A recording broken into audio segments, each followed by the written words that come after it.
Hello everybody, welcome back. Jiu-Jitsu 2000 here today. I'm back. I have an interesting video for you. Today I'm going to be talking about the Silky Big Boy 2000. Big Boy 2000. A lot of people are telling me to check out these Silky saws. I've known that they're pretty good. I've never used one. I've always been a big fan of the Baco Laplander. Baco Laplander has a 7 tooth per square inch. It has a 9-inch blade. It's around 22 bucks on Amazon. It's a great saw. This one has a little bit more oomph behind it, so I'm going to talk about the specs real quick. This is the Silky Big Boy Professional. Now, I mentioned the Baco Laplander. Again, it's about 22 bucks on Amazon. This one is around $47. So the price point's a little higher, but the blade length, 14.2 inches or 360 millimeters. It has 6.5 teeth per 30 millimeters or 5.5 teeth per inch. So again, 14.2 inch blade. You know, with the Baco Laplander, again, 9-inch blade, I was able to cut like 4-inch stock. That's a great saw. 22 bucks. So it says here, Silky is designed for forestry, or you could use it for arborist. Talks about a rubber handle, non-set teeth, hard chrome plating, and impulse hardening. So we're going to open this baby up, and I'm going to show you what this is all about. I think this is a good saw. So let me read what they say here on the back. It says, non-set teeth. The blade is taper ground to reduce resistance, giving smoother, easier, faster cutting performance. I've heard nothing but good things about these saws. In fact, when I look on Amazon and I read the reviews, you know, and I read the low reviews, and there's like people saying, oh, I bought it and the blade bent on the first day, it's worthless. Well, that sounds like operator error to me, because if you get these thin curved blades like this and you jerk that thing to the side, of course you're going to bend your blade. So it says there's a low angle curve here, and that's nice because as you draw back, you've constantly got teeth ripping into the wood. Now, hard chrome plating. Hard chrome plating produces an exceedingly high durable surface and is resistant to rust and the effects of resin. That's pretty cool. Impulse hardening. Right here. The teeth of the blades are heated instantly and hardened and stay sharp about 3 times longer than non-hardened teeth. Now let's talk about this rubber handle. When I first bought this, I thought this was just hard plastic, but no. It says the rubber handle is comfortable to hold, reduces vibration, and offers superior grip when, hands are wet or cold or when wearing gloves. Now this is a proud product of Japan. I love Japan. You know, I think for lots and lots of years, Japan, I mean, let's think about the rich history of martial arts in Japan. Me as a fellow martial artist, Japan has always excelled when it comes to blades and knives and cutting type implements. So, yeah, I'm proud to say I'm a big fan of a Japanese-based product. This little owner's manual or whatever this information is. So it looks like it's showing you some of the accessories that are available. Silky. And it basically talks a little bit about how to use it properly and stuff like that. So I think that's about all I need to see there. Let's take a look at the saw. So just like my other saw, you can see right here it says press down. So I'm going to press down. And you see these 2 little notches right here. Those notches correspond to that pin. See that pin that goes across inside there? So when this thing comes up, that pin will fit. See that pin fit in that groove there? Boom. So there's one position of the blade. This thing is pretty big. Those are thick teeth. Look at them teeth.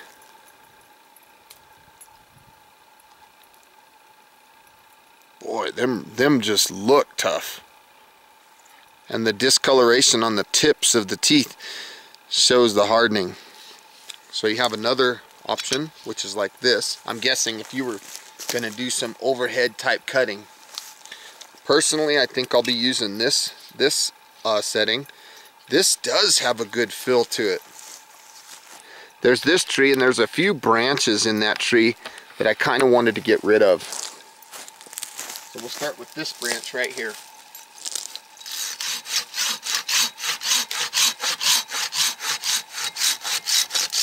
Wow, that smells like fat wood. So that diameter of that was 1.5 inches, maybe 1.75 inches. Boy, that thing just went through that like butter. Let's try this one. I'm going to do this left-handed.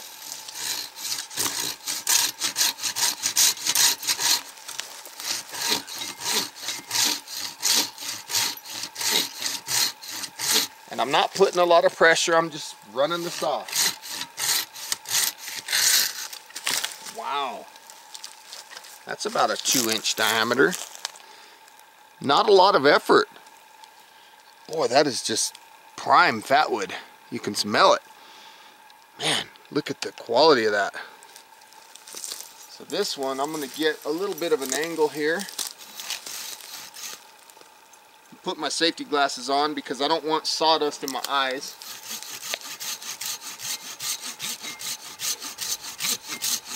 You can tell that those big teeth per inch, 5.5 teeth per inch, this thing cuts really well.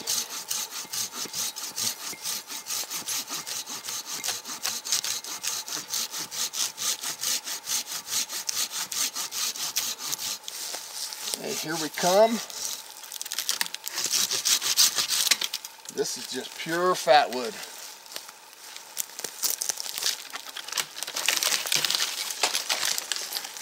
So that one was quite a bit thicker. That was probably 3 inches. You can see that just full of resin. Pure fat wood. Right there on the blade. Made in Japan. I like the way this thing cuts. Very nice. The grip is good. I'm going to add a lanyard here. It's got a lanyard hole. But folks, that is a nice saw. And it ain't that heavy, to be honest with you. It's not that heavy. So I'm guessing if you left the blade folded like this, you could strike your ferro rod like that without being at risk of getting cut with those teeth.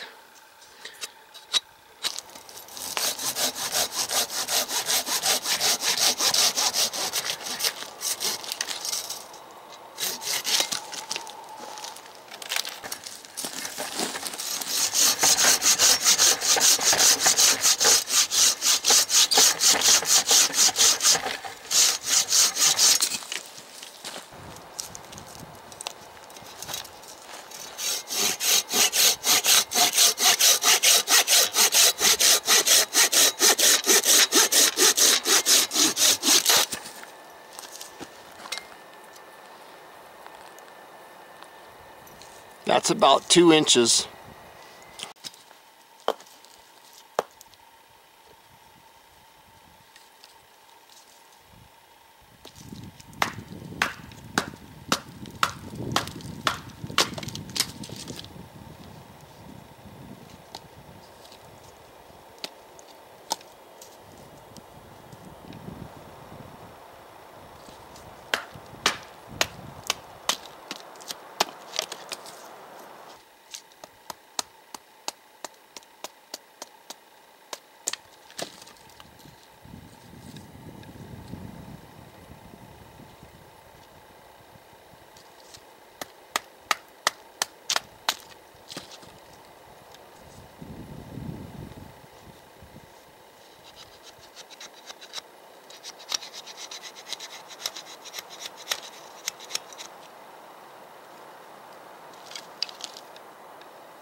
So there I have kind of a fire stick, feather stick I should say.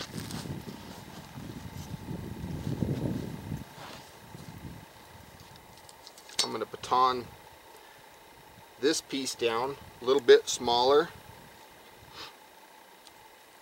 so I have a little bit more finer stuff to put on.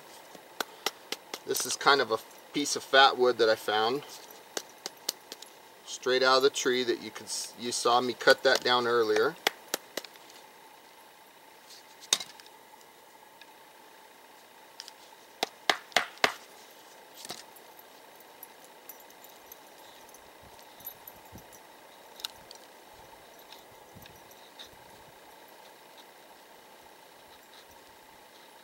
Okay, let's take a look and see if we can get this ferro rod to light this tinder that we just made.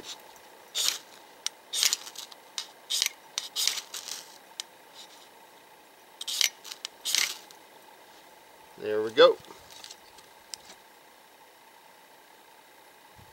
We have ignition.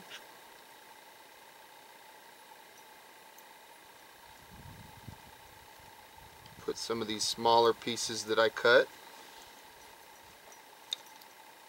right on the top. Back behind me I got these pieces here, they're a little bit larger. So yeah, that pretty much answers my question if I could make fire or not. You can see that I had no problem making a fire. Worked out great.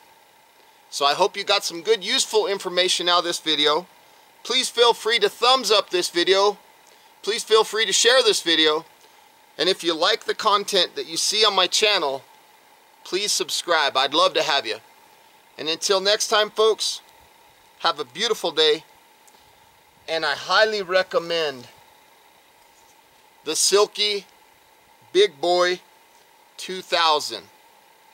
Man, this is a nice saw. It really is. So I just got home and there's one more thing that I wanted to show you about this saw that I didn't know about while I was out there, and I thought that this was worthwhile to let you know. And that is, if you look at the geometry of the blade, you'll notice, I don't know if you can see it on camera or not, but you'll see that the blade is thicker on the bottom and it thins out as it goes up. So the blade is kind of built like this. And what's important about that, or what's significant about that, is the fact that there's no draw on this blade. So when you pull through the wood, there's nothing up on the upper side of the blade up here that's going to be binding that blade into the wood. So I just thought I'd throw that extra little tidbit in there at you,